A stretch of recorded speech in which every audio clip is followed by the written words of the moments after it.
Hey, what's up, guys? In this video, what you're going to hear or see is an interview I did over the phone with a college student who's doing a paper or a project or something about an entrepreneur that he looks up to. So it was an honor to have this interview, but he asked some great questions, and it drew some information out of me that I've never said before, you guys have never heard before. It's really good. Pay attention and enjoy.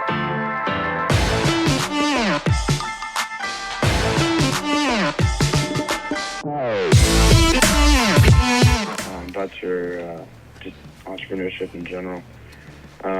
What's I guess starting? What's your just like educational background? I was a terrible student. I graduated high school barely.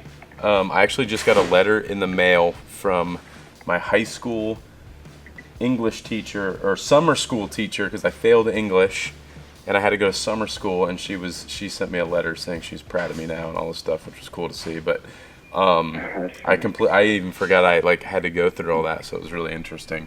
But I was a terrible student. They ended up pushing me through high school and got me to graduate early because I was just they knew I didn't belong there. So I had just enough credits to graduate and get out of there. So they let me graduate early, and then I went on to a tech school for automotive, and I went to Tech in Blairsville, Pennsylvania, where I studied more of the automotive industry, which was where my passion was cars and building cars and fixing cars and fabrication and things like that. So then I went to Tech. I was there about 18 months. I ended up getting a associate's degree in business while I was there as well. Okay. And then after I graduated, I went to work for somebody for a short period of time to make some money and things like that. And then about a year after working for someone else, I started my own shop, and I've really been on my own since then. And I was about 19 years old when I started doing that. But that's kind of the educational background. I don't have any real formal business education or anything like that. It's always just been doing things for myself the way I wanted to do them. Even if that was against the normal or against the grain, I kind of just did what I wanted to do the way I wanted to do it. And it's starting to work out for me now. Yeah, and that's funny that you say you went to Tech. I got a lot of friends that went to I'm originally from Wyoming, so it's like the Tech down in Laramie. Yeah. And crazy nice school, really good. I love how their whole teaching model, and especially tech schools in general. But I'm noticing a lot of very similar kind of successful startups that have kind of the same thing of just don't like that rut of both school and businesses. Yeah, it's not for everybody, but I think the people that don't make it, that don't do well in school, that want to do their own thing, I think it's just in their DNA to do their own thing, and that the education system is irrelevant to what their success is going to be regardless. Yeah. One of the people that came and talked to us, that he's like a restaurateur around the Boulder, Denver area, talked about how he was kind of just so rebellious that he became an entrepreneur just because he hated everything else. There's so much more work, but it paid off, obviously, in the end. Definitely. Who are your role models growing up? That's a good question. Role models growing up. I don't know that I have any real role models growing up. I mean, there was definitely some people growing up that I worked for that I had a lot of respect for, but I never looked at them like a role model per se. I don't really know. I don't know that I had a particular role model or someone that comes to mind that I'm like, this guy showed me the way or whatever. No real mentor or role model. I just kind of took bits and pieces from different people along the way that I learned from, or that I worked for in high school, or that I thought were doing the right thing, that maybe I took a piece of that from them and I took a little piece of something from someone else. But I can't say there's any one person growing up that was a role model. Yeah, no, I know exactly what you mean. I've always just had my own vision of what I thought I was going to do, and it was going to be more than I was doing the day before. Okay, yeah, awesome. Yeah, I know exactly what you mean with that. Did you have any entrepreneurial things that you did when you were a kid that kind of stuck out? Yeah, I mean, it turns out that most of the things I was doing as a kid were very entrepreneurial in the terms of I was always doing things that were outside the box from normal, and that got me a lot of attention. So as a marketer, I've always had a knack for getting people's attention and understanding trends and what other people thought might be cool. But then at an early age, even in high school, before I had a car, but I knew how to work on cars because I had older friends that had cars, so I learned how to work on cars with their stuff.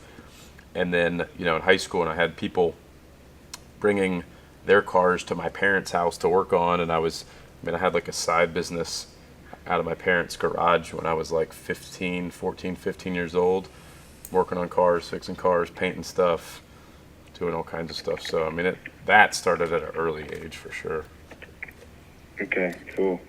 So I guess that kind of answers one of the next questions of when did you want to know you wanted to be an entrepreneur? I guess that's kind of like two-sided. So I feel like you kind of always wanted to, but when did you officially just decide that, was that when you were 19 with your... Yeah, I don't know. I always felt like I knew I would have a name for myself, right? That people were going to know me for something, but I can't say that I ever thought I'd be an entrepreneur. I don't think that word really even got put into my vocabulary until I took a class. It was an entrepreneurship class in high school, and it was really just like business management stuff and like bookkeeping, and you had to like write a business plan and stuff like that.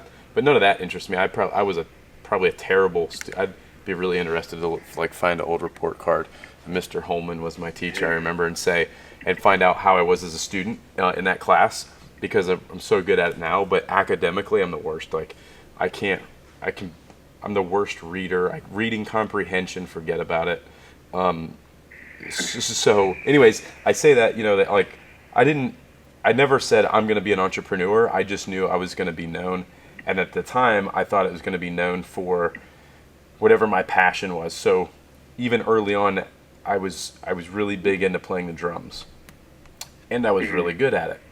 And most of the things that I ever get into are because I get into it like 110% mentally. So when I was playing the drums hardcore, and I took drum lessons for like 15 years, and I was really good, and I was at 8 years old or 10 years old playing in restaurants and bars and things like that I clearly wasn't even old enough to like really be in there, but I'm playing the drums with a band in this bar and nightclubs. I thought at that point, because that was my passion, that people were going to know me as a drummer. And I never thought that would be an entrepreneur thing. And then as I got older and I was into skating and things like that, and I was like this punk skate rat, that I'd be this famous skater, and people were going to know me for that because I was really good at that. And then that turned into, other things that I was passionate about. And then as my passions changed, then people knew me for cars. And I was, I had this worldwide, nationwide brand for the cars I was building. And then as this business took off, I kind of transitioned out of that. Now people know the brand more than they know who I am. But for a long time, I just knew that I would be known for what I was doing, because I was going to do it at such a level that people couldn't ignore it. And that's how I thought of it. I never thought of it as being an entrepreneur. I just thought that people will know who I am. Yeah, no, I know exactly what you mean. I feel like anything I do, I sometimes go over the top. Mm-hmm. Like obsessed with every little detail of knowing everything about it, trying to just get competitive with everything. In a lot of ways, it drives my wife crazy. But, it's a good thing and a bad thing. The good thing is, like, especially for you as a parent, and something that I've tried to tell people too, is that like I was super passionate about those things, and even though my parents probably knew that it wasn't going to last forever, I wasn't going to like make a career out of skating or playing the drums or potentially playing the drums, but I was always so good at it, and I always put 110% into it, so therefore they always supported it. They never like stopped doing that. That's a waste of time. I think they saw it as, well, shit, he's doing it. Like, he might actually have a real shot at this. or whatever. And then eventually that would kind of fade off and my passion might change several years later and I'd get into something else. But then I was so into it, they couldn't not support me because I was so good at it, you know?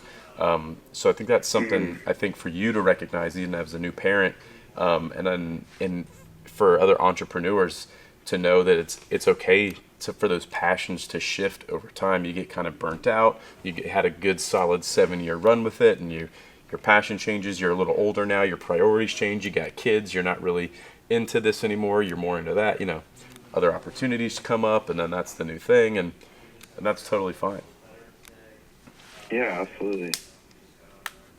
So now getting a little more into your current business, so like Tactical Baby Gear. What are your beliefs that you have with your company in terms of partnerships, employees, and just dealing with just kind of like your morals and just overall beliefs with the company? Yeah, I mean, you know, we try to we're a consumer-centric company. We want to make sure the customer is put first. First and foremost is make sure the customer's happy. At the end of the day, that's what's going to matter the most, right? And that's why Amazon's winning. That's why Facebook wins, because it's all about the consumer and what is best for them. And so we take that same approach of like, even if we feel like the customer might be wrong and they drug their bag behind a car. This is a crazy example. They drug their bag behind a car, but email us and say the zipper broke randomly. I don't know what happened, and they send it in. We clearly see that like something happened to this bag, but we're not going to call them out and be like, you're full of shit, you suck. It's like, all right, hey, we got you, lifetime warranty. Even though we think you're wrong, we wouldn't say it like that, obviously, but we'll take care of you because we want them at the end of the day to be happy, have a positive experience, so that they tell their friends and their family and recommend us to someone else to make a purchase because we went above and beyond and we took care of them even if we shouldn't have, you know. So consumer first, and then as far as relationships and business partners go, my business partner is somebody I grew up with, who I have a lot of trust in. We've both been burned on really bad business deals, and we made kind of that gentleman's agreement to always be completely transparent and have that communication up front, even if we think it might be negative. Then that it'll be more of a positive in the long run of just keeping an open line of communication. You know, we know that there's times that we've agreed to disagree on things, and we couldn't be more opposite people. Therefore, we complement each other really well. So I'm just like a shoot from the hip, like, fuck it, let's do it. And he's more of a, hold on, let's think this through. Like, I need to put a spreadsheet together on this, and let's weigh the risk on this. And I'm like, no, let's just do it. Trust me. And I think, you know, and I've got my team around me, and I know Ryan's looking at me right now because I've got a gut that I trust more than anything in the world. And if I think something's a good idea, we run with it if I'm feeling it. And if I don't feel it, and I'm like, hey, this could make us $1 million tomorrow, but I don't feel right about it, we'll kill the whole thing and we won't do it.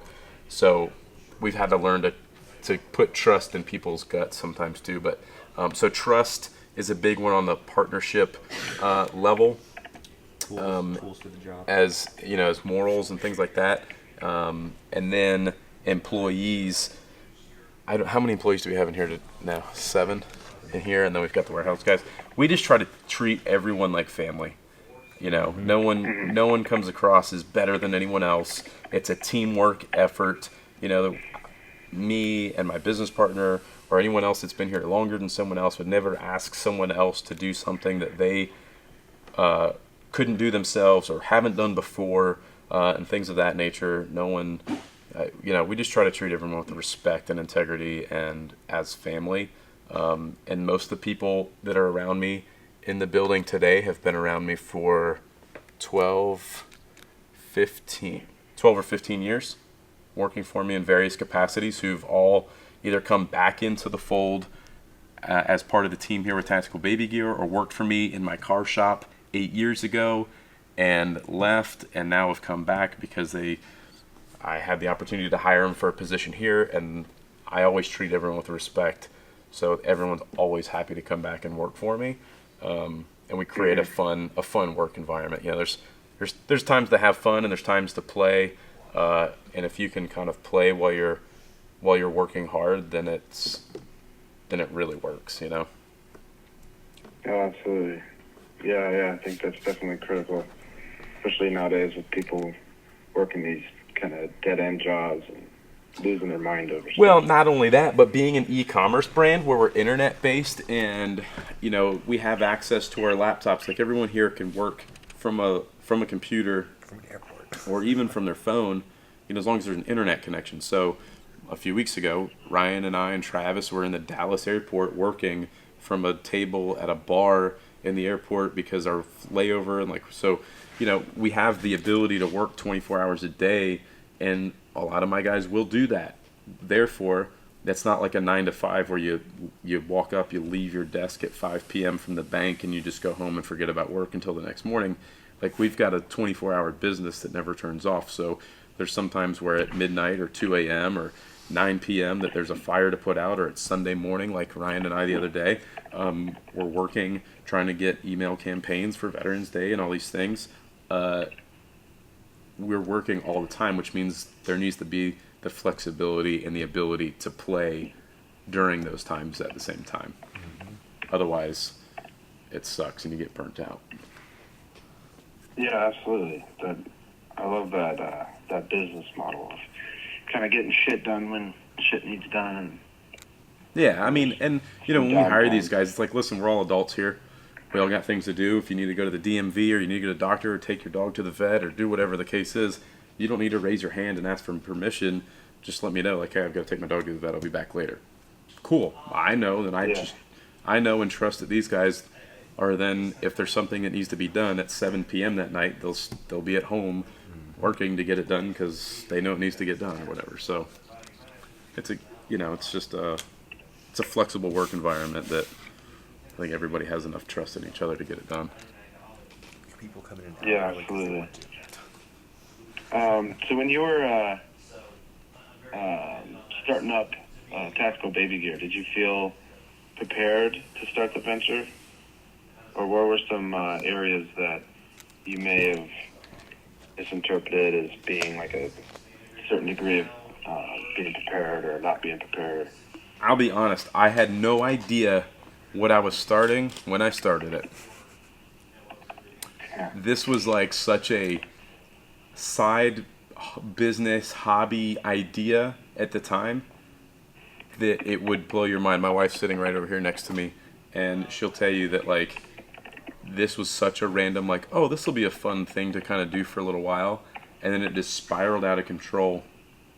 And some of the things that I wasn't prepared for was the scaling of the business, the retail side of the business. I knew how to make a cool product, and I knew how to speak to our customer, but scaling that into a business, a sustainable business, I didn't really know. I'm more of a creative side, marketing side, communication side of things, where my business partner is more of the operation side of it. So he's the one that really brought the scalability in and setting up the infrastructure and the foundation for us to scale it to what it is now. I mean, I didn't even know what a UPC, like a barcode. I hadn't even crossed my mind. You know what I mean? I was like, I got a badass bag and I know people want to buy it. And I was selling one by one on this old website.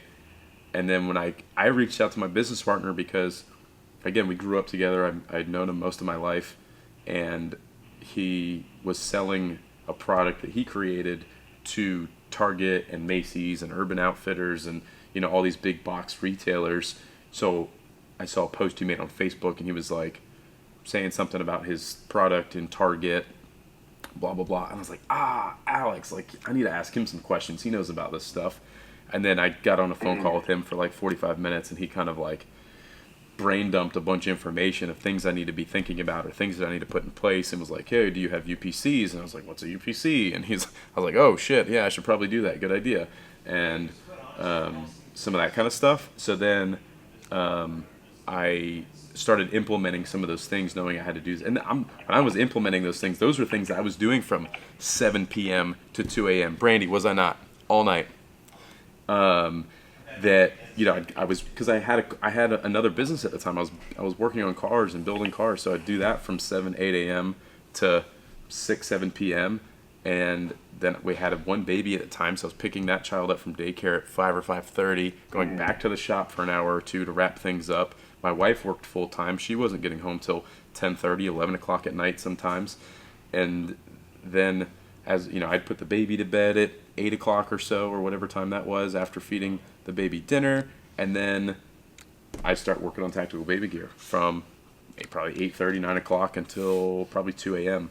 And then I'd get up and work in the car shop and all that stuff. So I was working on these things that Alex was like, hey, you should think about this. And I had another guy that was kind of a mentor to me that owns a big clothing brand who started in 1992 and bootstrapped it together in the beginning. And he was like, dude, don't overthink it. You just need to do this and that. So I had some really good advice from some great people around me. But then Alex came and he was like ready to kind of make that transition, right? As I talked about before of your interest changes, your life changes, and it's time to move on to the next step. Well, he was ready to sell his business and really liked what I was doing and saw the traction that it had, even on just a small level of where I was like almost screwing things up, but it was still really working. So he was really interested in that. It was like, hey, I'm thinking about selling my business, and I really like what you're doing. Would you want to partner on this? And then we had our negotiations and all stuff. So I brought him on to help really scale it. And then that's when things really, really started to get going. That's my long-winded answer to whatever your question was. Was it? Yeah. No, that's perfect. It answered a lot of different questions. And so would you say mainly the kind of the pivotal aspect was just getting a good team and like you said, of getting someone who can accent your abilities and kind of help each other? Yeah, I mean, having a team has really helped us maintain. We got to a pretty big level with just 2 or 3 of us. Actually, 3 of us got us to a very large scale, but we were all burning the candle at both ends, and that's not sustainable. Like, you can pull that off for like a year, and then you're done. And we knew that, and we were trying to be more efficient. We were trying to scale even more and continue growing, but we knew we couldn't be in all the places doing all the things, and I couldn't continue to create content on the current platforms plus the new platforms that were coming out, and be on this place and that place and start a podcast and do all the different things without more people on the team. So then it was finding people to be part of the team that complement that understand the brand, that mix with everybody on a what's the word I'm looking for, that everyone vibes together and everyone gets along and there's not somebody clashing or whatever. And I've been through a lot of different people that just didn't feel right, so we kind of let them go and stuff like that. So we've been continuously adding to the team in order to, one, sustain and maintain where we're at without dying, and 2, to continue to grow and get bigger efficiently. Yeah, absolutely. No, that's a great answer. I guess kind of a closing question would kind of a mix between what would you do differently and where do you see tactical baby gear in the future? I don't know that I would do anything differently. I am so happy with where we're at that I don't know that there's anything I would do differently, and I can't even think on that because we've had so much success and we've had so many wins that I'm sure there's things I should have done differently. I just can't recall them. I don't. There's failures. Small little things. Well, there's failures along the way that you learn from. So was it actually a failure, or did you learn from that so it was actually a win because now you can do the right thing? So I don't really dwell on what may have been bad or what I should have or could have done better or differently at the time, because it still got me to where I'm at somehow, shape, or form, and I'm happy with that. So I don't think I'd do anything differently. And where do I see us? What was the time frame? Just in the future. In the future? For either within a year or 15 years from now. Yeah, I mean, moving forward, we'll just continue to grow. We're going to continue to put our message out there, and I'm hopeful that every up and coming dad or young dad or new dad coming into that part of their life is aware of us. And I think that that's something we're going to really strive for in different markets. So, you know, we've kind of niched ourselves in the tactical community and in the cool guy marketplace, but we want to expand outside of that as well without diluting our message and being too vanilla to try to appease everybody. But I think there's a huge opportunity for us to empower dads across a lot of different demographics, regardless of what their beliefs are or what we agree with politically or anything like that. Because at the end of the day, the world needs more strong men to be active fathers. There's a lot of things that happen in society that really boil down to the lack of parenting and the lack of a good dad in their life.